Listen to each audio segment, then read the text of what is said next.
السلام علیکم ورحمۃ اللہ وبرکاتہ، نحمدہ ونصلی علی رسولہ الکریم، اما بعد۔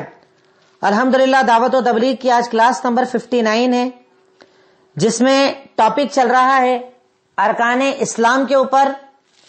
آج انشاءاللہ آپ کے سامنے بیان آئے گا سترے کا، صف بندی کا اور امامت کا۔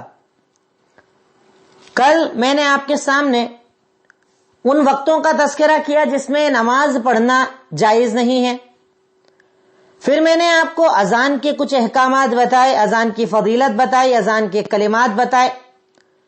اس کے بعد اقامت کا تذکرہ آپ کے سامنے آیا، اقامت کا ذکر آپ کے سامنے آیا۔ اذان کے اندر جو ہمارے یہاں کچھ رسم و رواج پائے جاتے ہیں اس کا تذکرہ میں نے آپ کو کیا، اور اذان سننے کے بعد ایک مومن کو جواب کیا دینا چاہیے، جواب میں کیا کہنا چاہیے، اس کا تذکرہ آپ کے سامنے آیا۔ اب آج اذان اقامت کے بعد آتی ہے، یعنی اذان جب ہو گئی تو نماز کھڑے ہونے کے پہلے ایک مسئلہ آتا ہے، سترے کا مسئلہ۔ یہ ورڈ آپ نے سنا ہوگا، سترا۔ تو سترا کہا کسے جاتا ہے؟ سترا لکڑی یا اس جیسی کوئی ایسی چیز جو نمازی اپنے سامنے رکھتا ہے اسے سترا کہا جاتا ہے۔ لکڑی یا اس جیسی کوئی بھی چیز جو نمازی اپنے سامنے رکھتا ہے اسے سترا کہا جاتا ہے۔ اس کا مقصد ہوتا ہے کہ بھئی آمنے سامنے سے کوئی گزرنے والے ہیں تو انہیں اندازہ ہو جائے کہ انہیں سترے کے اندر سے نہیں گزرنا، سترے کے باہر سے گزرنا ہے۔ کیونکہ اگر کسی نمازی نے اپنے آگے سترا لگا رکھا ہے تو پھر اس کے سامنے سے آپ گزر سکتے ہیں، گزرنا جائز ہوتا ہے۔ تو سترا کسے کہا جاتا ہے؟ اب اس کی لمبائی کتنی ہوتی ہے؟ احادیث کے اندر لمبائی کے سلسلے میں یہ نہیں بتایا گیا کہ لمبائی کتنی ہو، پر سترے کے لیے اللہ کے نبی صلی اللہ علیہ وسلم نے جس چیز کا استعمال کیا تقریباً 2 سے 2.5 فٹ کا وہ ہوتا تھا، مؤخرۃ الرحل جسے کہا جاتا ہے، اونٹ کا کجاوا، اس کی ہائٹ تقریباً 2-2.5 فٹ کی ہوتی تھی۔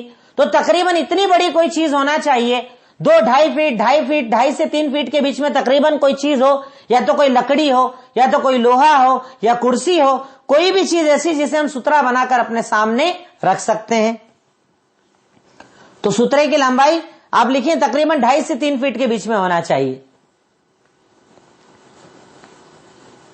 تو اللہ کے نبی صلی اللہ علیہ وسلم نے سترے کا حکم دیا۔ اب آپ یہاں پر پہلا پوائنٹ میں نے بتایا سترا کسے کہتے ہیں، سترے کی لمبائی میں نے آپ کو بتائی۔ پھر اس کے بعد سترے کا حکم کیا ہے؟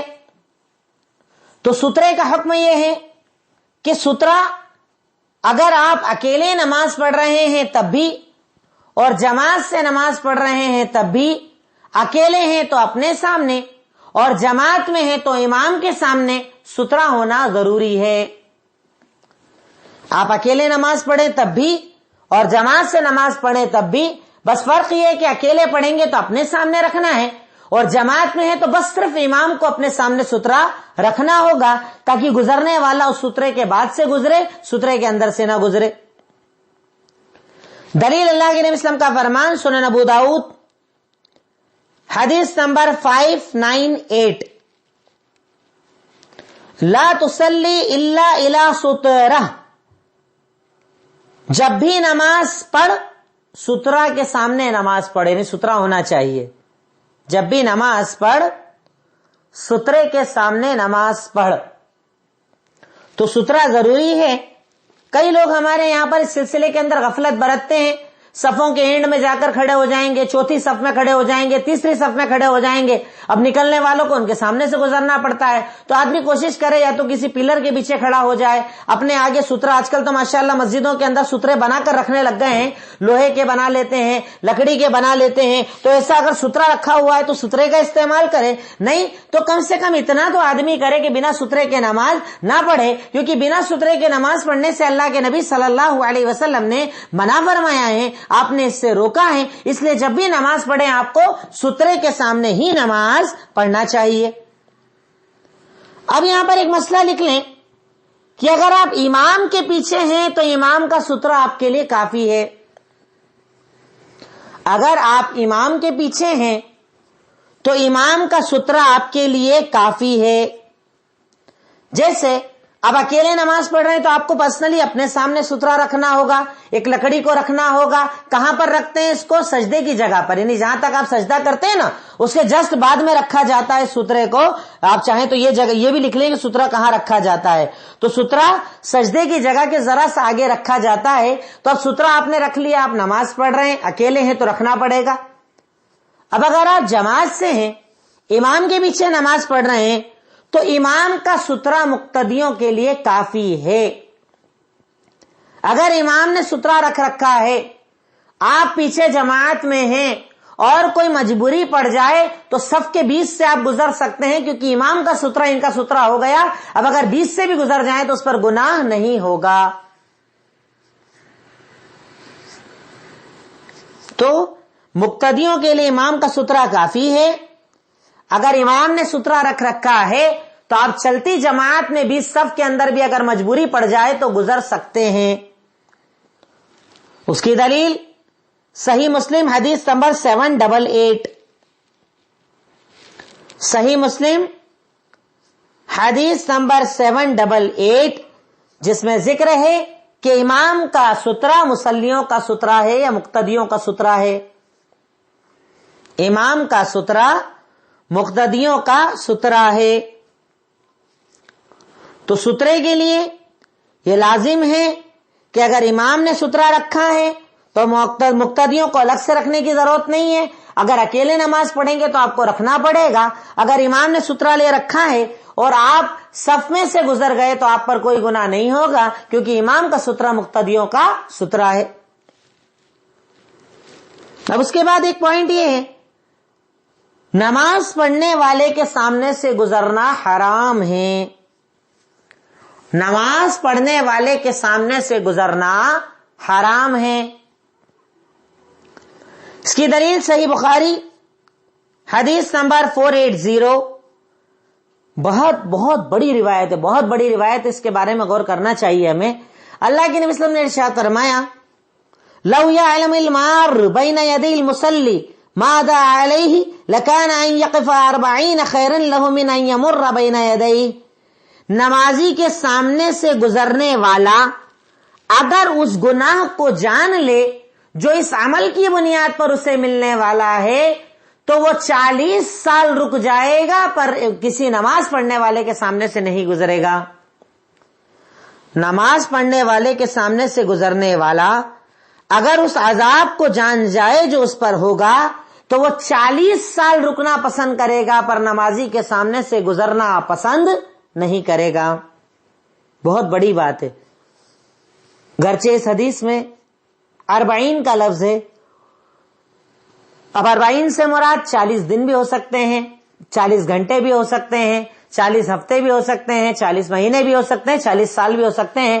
پر دوسری روایتوں کے اندر 40 سال کا بھی تذکرہ موجود ہے. اس لیے زیادہ تر محدثین نے اس کا یہی مطلب بتایا کہ 40 سال رکنا آدمی پسند کرے گا پر نکلنا پسند نہیں کرے گا. یعنی سوچئے گناہ کتنا بڑا ہے, کتنا بڑا گناہ ہے نماز پڑھنے والے کے سامنے سے جانا, سامنے سے گزرنا. اور اسی لیے اگر ایک تو یہ کہ آپ گزر کر اپنے آپ کو گناہ سے بچائیں کہ آپ نہ گزریں, لیکن اگر آپ نماز پڑھ رہے ہیں تو آپ پر گناہ تب ہوگا جب آپ سترہ نہ رکھیں. اگر بنا سترے کی نماز پڑھیں گے تو آپ گنہگار ہوں گے اور گزرنے والے کا گناہ بھی بھائی آپ کی وجہ سے ہی ہو رہا ہے. تو اس لیے آپ کو سترہ رکھنا چاہیے. بنا سترے کے ہمیں نماز ادا نہیں کرنا چاہیے جب گزرنے کا خطرہ ہو. پر اگر آپ دیوار کے سامنے پڑھ رہے ہیں, آگے آپ کے دیوار ہے, تو پھر کوئی سترے کی ضرورت نہیں, وہ دیوار سترہ ہو گئی, صوفہ ہے وہ سترہ ہو گیا, کرسیاں ہیں وہ سترہ ہو گیا, بڑی چھوٹی کوئی بھی چیز سترہ ہو گئی. جب موجود نہ ہو رکھنا ہو تو کم سے کم 2-2.5 فٹ کی کوئی چیز لے کر اپنے سامنے رکھ دیں تو انشاءاللہ وہ آپ کے لیے سترہ ہو جائے گی. پر اگر دیوار ہے, کوئی جگہ پہلے سے موجود ہے, اس کی آڑ میں آپ نماز پڑھ رہے ہیں تو پھر کوئی مسئلے والی بات نہیں ہے.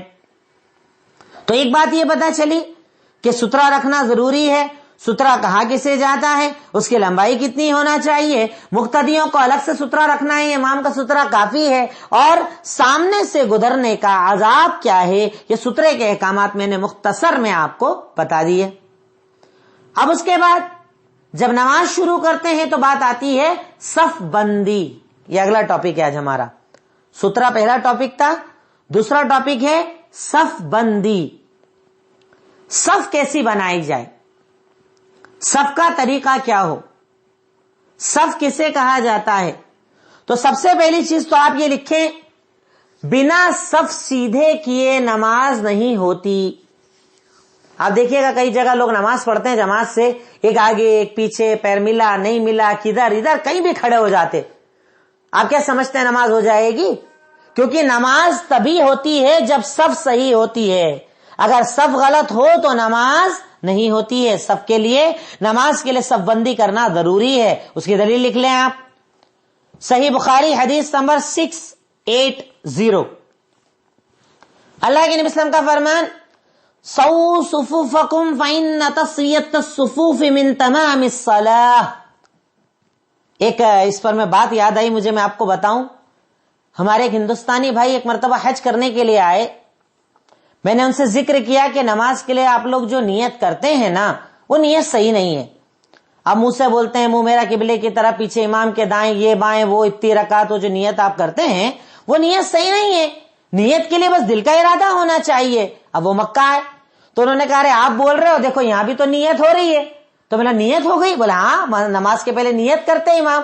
بولے کیا کرتے؟ بولے دیکھو وہ بولتے سو سو، بولتے ہیں وہ لوگ، نیت تو کرتے ہیں، اب ہم اردو میں کرتے وہ عربی میں کرتے، یہ وہی حدیث ہے جو وہ امام بولتے ہیں۔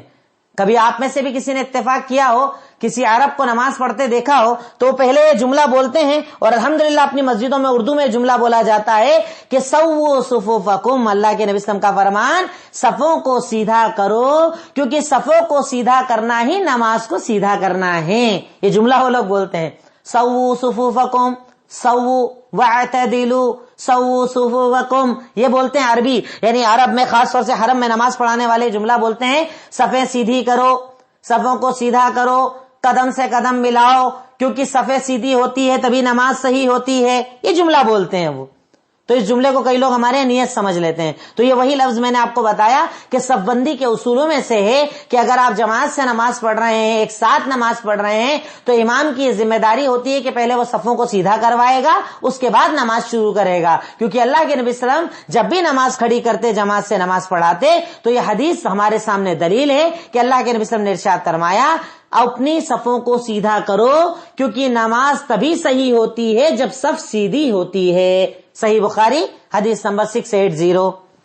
تو اس حدیث سے ہمیں پتا چلا کہ صفوں کو سیدھا کرنا ضروری ہے، صفوں کو سیدھا کرنا لازم ہے۔ اب صفوں کو سیدھا کرنے کا مطلب کیا ہے؟ صف بندی، صفوں کو سیدھا کرنا، اس کا مطلب کیا ہے؟ کسے کہا جاتا ہے صف سیدھا کرنا؟ صف سیدھا کرنے کا مطلب کیا ہے؟ کیسے ہم صفوں کو سیدھا کریں؟ اب کئی طریقے ہیں ہمارے یہاں، کئی لوگ ہیں ہمارے یہاں جو پیر سے پیر بالکل دور دور دور کر کے کھڑے ہو جاتے ہیں، مل کر کھڑے نہیں ہوتے، صفوں میں گیپ رکھی جاتی ہے، گیپ رکھنے کو پسند فرماتے ہیں، جبکہ میں اگلی حدیث جو آپ کے سامنے رکھنے جا رہا ہوں اس سے انشاءاللہ پورا مسئلہ آپ کے سامنے کلیئر ہو جائے گا۔ تو میں نے صف بندی کے اندر پہلا پوائنٹ یہ بتایا کہ بنا صف بندی کے نماز نہیں ہوتی، دلیل صحیح بخاری حدیث نمبر 680۔ پوائنٹ نمبر سیکنڈ، صف بندی کیسے کی جاتی ہے؟ صف بندی کیسے کی جاتی ہے؟ اب اس کی بھی دلیل آپ سن لیجئے، 2 دلیلیں میں آپ کو دوں گا انشاءاللہ۔ سب سے پہلے سنن ابو داؤد حدیث نمبر 620، سنن ابو داؤد حدیث نمبر 620، اللہ کے نبی صلی اللہ علیہ وسلم کا فرمان، اقیموا الصفوف وحادوا بین المناکب وسدوا الخلل وینوی باخوانکم ولا تذروا فرجات للشیطان ومن وصل صفا وصلہ اللہ ومن قطع صفا قطعہ اللہ۔ بڑے کلیئر الفاظ، بڑے صاف ستھرے الفاظ، اللہ کے نبی صلی اللہ علیہ وسلم کا فرمان۔ پہلے میں حدیث کا ترجمہ کر دوں۔ اللہ کے نبی نے ارشاد فرمایا، اقیموا الصفوف، صفوں کو سیدھا کرو، وحادوا بین المناکب، کندھوں سے کندھے ملاؤ، وسدوا الخلل، آپس میں گیپ کو پر کر لو، گیپ نہ رکھو، وینوی بایدی اخوانکم، اپنے بھائیوں سے قریب ہو کر کھڑے ہو، ولا تذروا فرجات للشیطان، اور شیطان کے لیے بیچ میں جگہ مت چھوڑو۔ دیکھیے کیسے الفاظ، کلیئر الفاظ ہے نا، بالکل صاف ستھری بات۔ اللہ کے نبی صلی اللہ علیہ وسلم نے ارشاد فرمایا کہ اللہ کے نبی نے ارشاد فرمایا،